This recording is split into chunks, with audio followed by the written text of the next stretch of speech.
I'm sure that what we hear from developers between now and the time these next generation consoles come out is going to vary. It's going to be different.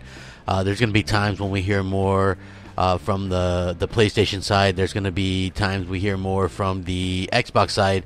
I think the important thing to remember is that these things are probably going to be fairly similar in terms of what they offer in power. I just think it's going to be able to come down to your preference and where you want to play your games and your ecosystem and things like that. So, this is going to be an interesting video because this developer who's talking about next generation, I really like the stance, right? So, and I can actually link this article because it's on a site, so it's not going to be difficult for you guys to like check it out and stuff like that.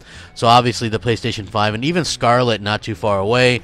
What are they going to bring to the table? That's what everybody wants to know. And a CEO of a studio who's working on an upcoming open world action RPG called Outworld. He actually is a creative lead, and he was asked about the next generation, and he was talking about more power. And he says more powerful hardware isn't something that wants to enable better visuals and improve resolutions and frame rates, which he calls a nice bonus, but instead to be able to make advancements in gameplay itself. He says, I honestly just want more power, as the PlayStation 4 and Xbox One were already weak when they launched 5 years ago, and the X and the Pro are still attached to those weaker consoles. Since game behavior must stay the same, higher resolution and higher frame rates are a nice bonus, but they do very little to the game experience for most players. If the base console is more powerful, then we can use that powerful gameplay instead of only low impact visual adjustments. So he's wary of the possibility of the industry shifting to cloud gaming, and as such having to rely more on fast internet connections instead of powerful hardware, because according to him such a scenario could end up being quite disruptive.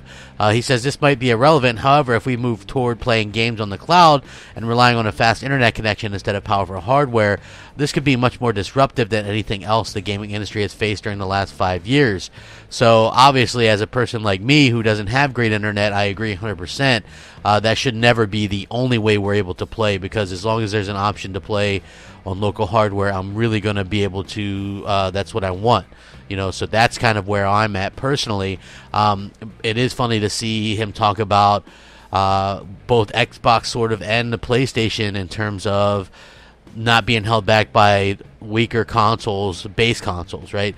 Seemingly indicating that both the PlayStation 5 and next Xbox will in fact be able to, play games themselves that aren't playable on the previous console, which is something that we hadn't really thought of from Microsoft yet. So it's going to be very interesting to see how this plays out. Like I said, I'm going to leave this article so you guys can check it out. I really appreciate all the support, the feedback, all that kind of stuff. Thank you guys so much.